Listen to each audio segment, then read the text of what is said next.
చూడండి భవిష్యత్ పురాణంలో కూడా వెంకటాచల మాహాత్మ్యం గురించి చెప్తూ సకల ఉపనిషత్ ఎందుకంటే సూత మహర్షి కూడా తన గురుదేవులైనటువంటి వ్యాస భగవాన్ని సేవించడానికి కాశీకి బయలుదేరాడట.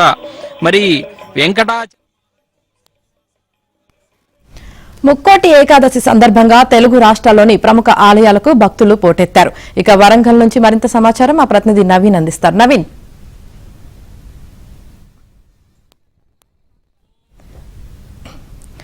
ముక్కోటి ఏకాదశి సందర్భంగా ఆలయాలకు భక్తులు పోటెత్తుతున్నారు. ఇక వరంగల్లో ముక్కోటి ఏకాదశి సందర్భంగా ఆలయాలకు భక్తులు ఏ విధంగా తరలి వస్తున్నారు ఏంటి అన్నది తెలియజేయడానికి మా ప్రతినిధి నవీన్ సిద్ధంగా ఉన్నారు. నవీన్,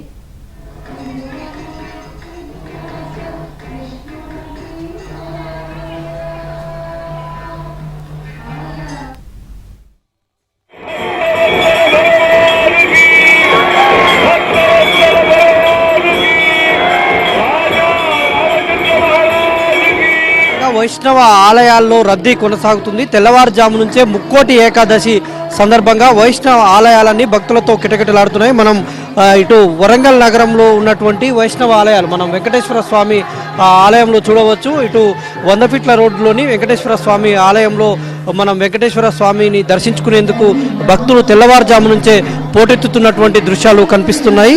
ఇక ఉమ్మడి వరంగల్ జిల్లాలో ఉన్నటువంటి ప్రధానంగా ధర్మసాగర్ మండలం, హన్మకొండ జిల్లా ధర్మసాగర్ మండలంలో ఉన్నటువంటి ముగ్గులు వెంకటేశ్వర స్వామి, ఇటు బట్టల బజార్ వరంగల్ నగరంలో ఉన్నటువంటి బట్టల బజార్ వెంకటేశ్వర స్వామి ఆలయం, ఈ ఆలయాల్లో భక్తులు అయితే పోటెత్తుతున్నటువంటి దృశ్యాలు కనిపిస్తున్నాయి. మహబూబాబాద్ జిల్లా నరసింహులపేట మండల కేంద్రంలో ఉన్నటువంటి గుట్ట మీద ఉన్నటువంటి వెంకటేశ్వర స్వామి ఆలయానికి కూడా భక్తులు పోటెత్తుతున్నారు. ఉదయం నుంచే మనం భక్తుల రద్దీ చూడవచ్చు. తెల్లవారుజాము నుంచే భక్తులు పోటెత్తుతున్నటువంటి దృశ్యాలు కనిపిస్తున్నాయి. ఇవాళ ముక్కోటి ఏకాదశి సందర్భంగా అన్ని ద్వారాలను బంధించి కేవలం ఉత్తర ద్వారం ద్వారానే భక్తులకు స్వామివారు దర్శనమిస్తారు. కాబట్టి ఆ విధంగా పెద్ద మొత్తంలో భక్తులు అయితే వస్తున్నటువంటి దృశ్యాలు కనిపిస్తున్నాయి. ఇక్కడ ఆలయ చైర్మన్ గారు ఉన్నారు. ఇక్కడ ఉన్నటువంటి భక్తులకు ఎట్లాంటి ఏర్పాట్లు చేశారనేటువంటిది కనుక్కునేటువంటి ప్రయత్నం చేద్దాం. సార్, ఎట్లాంటి ఏర్పాట్లు చేశారండి భక్తులకు? ఎలాంటి ఏర్పాట్లు చేశారు? జయ శ్రీమన్నారాయణ. ఈ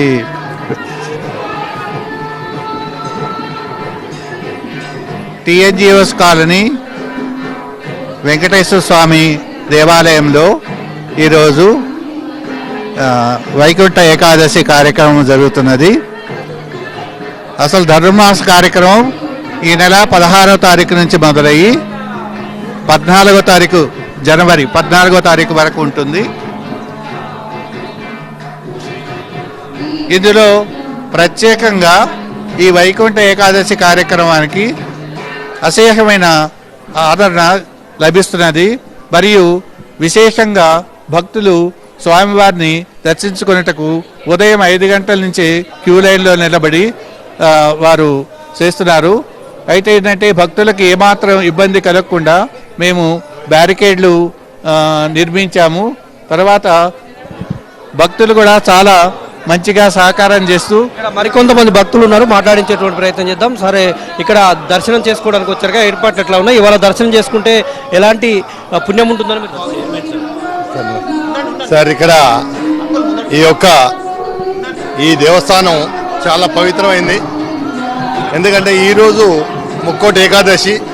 ఈ దర్శనం బాగా చేసుకుంటే అందరికీ సుఖసుఖంతో ఆరోగ్యాలతో అష్టైశ్వర్యాలతో ఉంటారని ఆ స్వామివారి నమ్మకం బాగుంటుంది ఇక్కడ. కాబట్టి మేము ప్రతిసారి వస్తుంటాం. ఇక్కడ చాలా సంవత్సరాల క్రితం మన రేవూరి ప్రకాష్ రెడ్డి వారి తండ్రి నారాయణ రెడ్డి గారు స్థాపించినప్పుడు నేను కూడా ఇక్కడ కొంత గొప్ప ఇటుగా అప్పుడు కూడా ఆశీనులైనాను. అప్పటి నుంచి స్వామివారి దయ కలుగుతుంది. ప్రతి భక్తులు శ్రద్ధలతో ఇక్కడ వస్తుంటారు. ప్రతిసారి కార్యక్రమాలు బాగా జరుగుతుంటాయి. ఈ యొక్క వాళ్ళ కమిటీ వాళ్ళు కూడా బాగానే ఏర్పాటు చేస్తున్నారు. కాబట్టి అందరూ మంచిగా ఉండాలని కోరుకుంటున్నాను. థ్యాంక్ యూ అండి. ఇది భక్తుల రద్దీ మనం చూడవచ్చు. యామిని పూర్తి స్థాయిలో ఉమ్మడి వరంగల్ జిల్లా, ఇక్కడే కాకుండా ఉమ్మడి వరంగల్ జిల్లా వ్యాప్తంగా కూడా వైష్ణవ ఆలయాల్లో ప్రధానంగా వెంకటేశ్వర స్వామి ఆలయాల్లో భక్తుల రద్దీ అయితే కొనసాగుతుంది. ఆలయ పాలక మండలి వాళ్ళు ఎక్కడికక్కడ ప్రత్యేకమైనటువంటి ఏర్పాట్లు చేసినటువంటి పరిస్థితి అయితే ఇక్కడ కనిపిస్తోంది.